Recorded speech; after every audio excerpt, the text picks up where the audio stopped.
देवराज्य सेव्यमान पावनाङ्घ्रिपङ्कजं व्याळयज्ञसूत्रमिन्दुशेखरं कृपाकरं नारदादियोगिवृन्दवन्दितं दिगम्बरं काशिकापुराधिनाथ कालभैरवं भजे भानुकोटिभास्वरं वबाब्धितारकं परं नीलकण्ठमीप्सितार्थदायकं त्रिलोचनं कालकालमम्बुजाक्षमस्तशून्यमक्षरं काशिकापुराधिनाथ कालभैरवं भजे शूलटङ्कपाशदण्डपाणिमादिकारणं श्यामकायमादिदेवमक्षरं निरामयं भीमविक्रमं प्रभुं विचित्रताण्डवं प्रियं काशिकापुराधिनाथ कालभैरवं भजे धर्मभुक्तिमुक्तिदायकं प्रशस्तचारुविग्रहं भक्तवत्सलं शिरं समस्तलोकविग्रहं विनिक्विनिन्मनोज्ञहेम किङ्किणीलसत्कटे काशिकापुराधिनाथ कालभैरवं भजे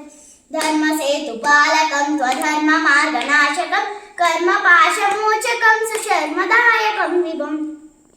स्वर्णवर्णकेशपाशशोभिताङ्गमण्डलं काशिकापुराधिनाथ कालभैरवं भजे रत्नपामकाप्रभाभिरामपादयुग्मकं नित्यमद्वितीयमिष्टदैवतं निरञ्जनं मृत्युदर्पणाशकं करा